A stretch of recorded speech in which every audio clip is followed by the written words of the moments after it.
Intambara y'Uburusiya na Ukraine ikomeje gufata intera. Abahoze abasirikare bagira mu 3 bo muri Leta Zunze Ubumwe za Amerika bambariye urugamba ngo bagiye gukubita Uburusiya babwandagaze muri Ukraine. Ni ibintu bishobora kuza guteza ibibazo bikomeye cyane. Niba bagenda nka Leta Zunze Ubumwe za Amerika cyangwa niba bagenda nk'abasirikare ku giti cyabo, ntabwo ibintu biramenyekana, ariko n'Abanyamerika ibingibi bishobora kuza kurakaraza cyane Perezida Putin akaba yakora ikosa rikomeye, akaba yarasa kuri Amerika ubwo ngubwo intambara igatangira. Ariko ku yandi makuru, igisirikare cya Ukraine cyashwanyaguje indege y'ingabo z'Uburusiya. Uburusiya nabwo bukomeje kugenda buhura n'ibibazo cyane, ari nako Vladimir Zelensky wa Ukraine agenda yandagaza NATO ndetse atakamba cyane. Ibintu byafashe intera, areka nze mbikuvira imuzi muri iyi nkuru yose. Biravuga ko abantu 3 bahoze mu ngabo za Leta Zunze Ubumwe za Amerika bafite ubunararibonye mu kurwana bamaze kwiyandikisha mu witeguye kurwanira Ukraine mu ntambara ihanganyemo n'Uburusiya guhera tariki 24 Gashyantare 2022. Ambasade ya Ukraine muri Leta Zunze Ubumwe za Amerika yemeye radio Ijwi ry'Amerika. Aya makuru yemeza kandi ko hari abandi benshi biganjemo abo mu bihugu byahoze mu bumwe bw'Abasoviete na Georgia na Belarus bamaze kwiyandikisha. Mu Banyamerika bamaze kwiyandikisha harimo Matthew Parker wamaze imyaka 22 mu gisirikare, akaba umwe mu bamaze igihe kinini barwanira muri Iraq. Parker yasobanuye ko ubwo yari muri Iraq hari inshuti ye ikomoka muri Ukraine babanaga, yamaze gufata icyemezo cyo kujya kurwanira igihugu cyayo, nawe yiyemeje kujya kuyifasha byibuza akayirindira umuryango. Uyu musirikare yagize ati, muri Iraq hari umusirikare twabanaga wakomokaga muri Ukraine, yabaye umwe n'igihugu wa Leta Zunze Ubumwe za Amerika, yinjiye mu gisirikare. Yasobanuye by'umuryango we, yambwiye ku muryango we nuko wari ufite ishema, ndibuka ambwira ukuri kuri mushiki we muto. Ubu rero ndatekereza ko kujya kurwanira muri Ukraine yashoboka ko narinda nyine uriya muryango, mushiki we muto cyangwa umuryango we. Namushimira kuba nawe yakoze ikintu kimeze gutya. Paka yavuze ko hari bagenzi ba 12 bafite ubunararibonye mu ntambara biyunze nawe, bateganya kurira indege igana muri Pologne hanyuma bagakomereza ku mupaka wa Ukraine, aho binjizwa mu mutwe w'abakorerabushake biyemeje kurwanira iki gihugu. Perezida wa Ukraine Vladimir Zelensky aherutse gutangaza ko yifuza byibuza abanyamahanga barwanira igihugu cye babarirwa mu 2016. Ku ruhare rwa Ukraine, abakorerabushake bakomoka mu gihugu bamaze kwiyandikisha barabarirwa mu 100 biyandikishije kuva intambara yatangira kugira ngo barwanire igihugu cyabo. Ariko nanone Zelensky we akaba akomeje kwibasira NATO.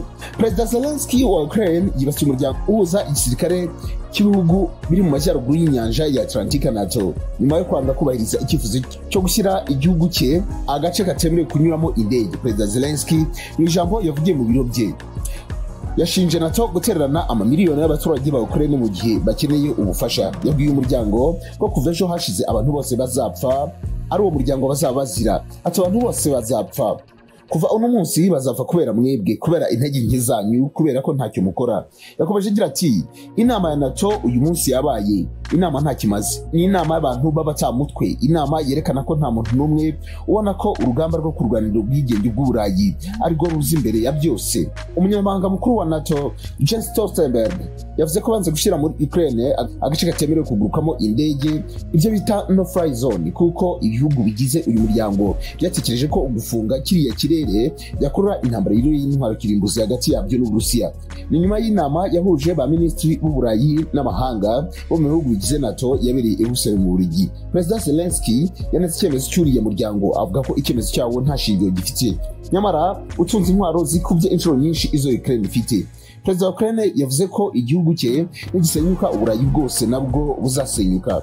Yavuze ko kiriya cyemezo cya NATO gisa n'igitanga uburenganzira ku Burusiya ngo bukomeze gutera ibisasu mu mijyi itandukanye ya Ukraine. Ariko ku rundi ruhande nanone ingabo za Ukraine nazo zibishye zitanzitse, aho zashyize hanze amashusho agaragaza indege y'Uburusiya yarashweho igisasu igashwanyuka. Gusa amashusho ntabwo agaragaza aho ibyo ngibyo byabereye.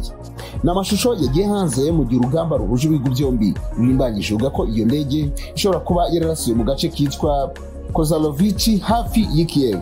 Urugamba ruhanganishije Uburusiya na Ukraine rumaze iminsi 10.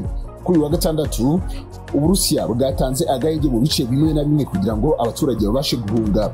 Ariko nubwo bwatanze agahenge muri Mariupol, haje gushira amasaha makeya urugamba rurongera rurakomeza, ibisasu birakomeza biraterwa. mu by'ukuri nta wamenya uko iyi ntambara izarangira ndetse uko bizagendekera Ukraine mu gihe abasirikare b'abanyamerika bagiye kwifasha kurwana. Ni ibintu bishobora kuza guteza ibibazo bikomeye cyane. Ni ibintu bikomeje kuba bibi cyane, abantu benshi ubwoba bwabishe. Wakugeza muri Ukraine ukareba uko abana bari kwicwa ndetse n'abandi bantu bashisha kanguhe, n'ibindi bibabaje cyane. Uburusiya bwari bwatanze agahenge muri Ukraine kugira ngo abantu bahunge, ariko biri kuvugwa ko ngo agahenge katanzwe katubahirijwe. Ni inkuru ya BBC bavuze ko Uburusiya bwatanze agahenge mu bisagara bibiri kugira ngo abahunga bahunga, ariko ngo bikubahirijwe. Ingabo z'Uburusiya zakomeje kugenda zisuka ibombe mu gisagara cya Mariupol kuri wa gatandatu mu gihe bwari bwemeye gutanga agahenge mu masaha ya mu gitondo. Bikaba byatumye ibikorwa byo guhugisha abantu bihagarara. Umuntu umwe mu batuye muri uyu mujyi yagize ati, ubundi muri Mariupol ndi ku muhanda uko iminota 3 cyangwa 5 ishira niko numva ibibombe. Agahenge kwatanze kugira ngo abantu bashobore kugenda ntabwo kubahirijwe. Abantu bakomeje kwicwa mu buryo bugiye butandukanye. Ni ibintu bibabaje cyane twagiye tugira ko mu makuru yacu agiye atandukanye. Yenda ushobora kuba utabyumvise aho nakubwiye ko Uburusiya ndetse na Ukraine byavuze ko mu mijyi ibiri ya Mariupol hashobora kuza kuba hahagaze intambara ho gatoya, ariko mu bundi bice bya Ukraine intambara igakomeza.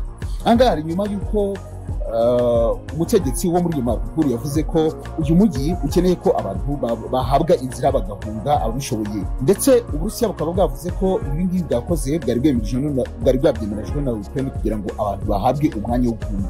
Ariko noneho intambara ahubwo nibwo yagiye yarota ibisasu bikomeye cyane ndetse byakarundura n'indege z'intambara, ahubwo ngo nibwo zagiye zisuka hejuru y'abaturage bakicwa mu buryo bwibabaje cyane. Ni ingingo zimwe na zimwe ziteye ubwoba ndetse zishobora kugira akaga gakomeye ku muntu yose iri kuri uyu mubumbe. Abantu twese twahiye ubwoba. Ni intambara yatangiye ikomeye cyane hagati y'Uburusiya ndetse na Leta Zunze Ubumwe za Amerika. Abangaba reka nkunze ko ari uwa mbere bafite ibitwaro bikomeye cyane kuri uyu mubumbe. Habanza Uburusiya hagakurikiraho Leta Zunze Ubumwe za Amerika. Abandi baranikiwe cyane ndetse Perezida Joe Biden yavuze ko kurwana n'Uburusiya yumva ko nta rubwatsi bwasigara, kuko Uburusiya nabwo ari ikintu gikomeye cyane, kuko Uburusiya ubwabwo bungana na OTAN yose, ndetse hari n'abavuga ko Uburusiya bushobora kuba bwarandura OTAN yose mu kanya nk'ako guhumbya. Ni intambara yakomeye cyane ndetse yaninjiyemo n'igihugu cy'Ubushinwa. N'amakuru maremare cyane tugiye kurambura kuri iyi page, cyane tukubwira byinshi bikomeye cyane biri kugenda bivugwa hagati y'Uburusiya ndetse na Ukraine.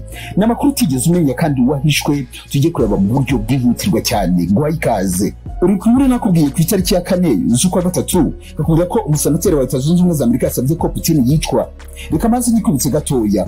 Umusenateri wa Leta Zunze Ubumwe za Amerika witwa Lindsey Graham yaburiye Abarusiya avuga ko niba bashaka ko mu gihe kiri imbere batazabaho umuhezo bakwiriye kwikiza Putin hakiri kare. Uyu mugabo yavuze nyuma y'uko hari hamaze gutangazwa amakuru y'uko ingabo z'Uburusiya zarashe ku ruganda rw'ingufu za nuclear muri Ukraine. Ati uburyo bwonyine bwo gushyira iherezo kuri ibi ngibi no kwikiza uyu mugabo Putin.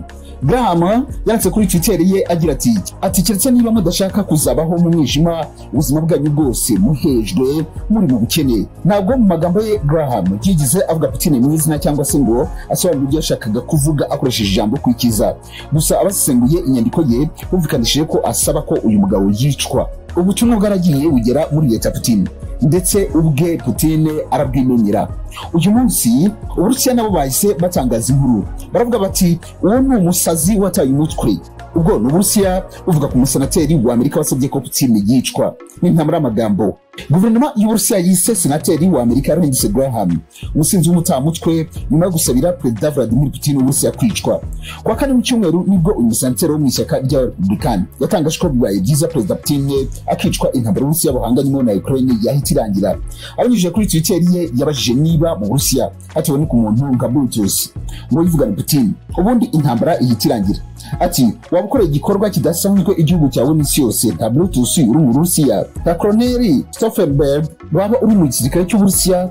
Bluetooth senateri Graham yikijeho bari umunyapolitiki mu cyahoze ari ubwami bw'Abaromani buvuganye umwami Julius Caesar, mu gihe Colonel Stauffenberg wo mu gisirikare cy'Ubudage azwiho kuba yaragerageje kwivugana Adolf Hitler mu 1944. Uyu musenateri aganana na Fox News yunzemo ko afite icyizere cy'uko Abarusiya bazabona ko Putin ari kubangiriza igihugu, bityo bikaba ngombwa ko avanwa mu nzira. Umuvugizi wa guverinoma y'Uburusiya Dmitry Peskov ubwo yasubizaga ku byatangajwe na Graham yavuze ko ari umusinzi w'umutamutwe. Ati ikibabaje nuko mu bihe nk'ibi bikomeye habaho kwiyongera gukabije kwa russophobia. ubwo n'urwango ku Burusiya muri iyi minsi ntabwo abantu bose babasha gukomeza kugira ubwenge. Nanavuga ko badafite ubushishozi ndetse abenshi bataye imitwe. Ambasaderi w'Uburusiya muri Amerika Anatol Antonov nawe yarakajwe cyane n'amagambo ya Senateri Graham, avuga ko ari mabi cyane ndetse akaba adashobora kwihanganirwa. Ati nta muntu wari witeze urwango kuri Amerika ku Burusiya. Ni ibintu byumvikana kumva umusenateri w'igihugu kivuga ko gishyira imbere imico myiza ariyo ikwiye kuba inyenyeri imurikira isi yose, ashobora kwigamba ko iterabwoba ariyo nzira ya Washington yo kugera ku nyungu zayo ku rubuga mpuzamahanga. Ambasaderi Antonov yasabye Amerika kugira ibisobanuro bitanga ndetse ikanamagana ari amagambo yise ayugize bwa nabi. Graham yamusubije ko nta bisobanuro bikenewe mu gihe Uburusiya buri gukora ibya by'intambara isi yose iburebera.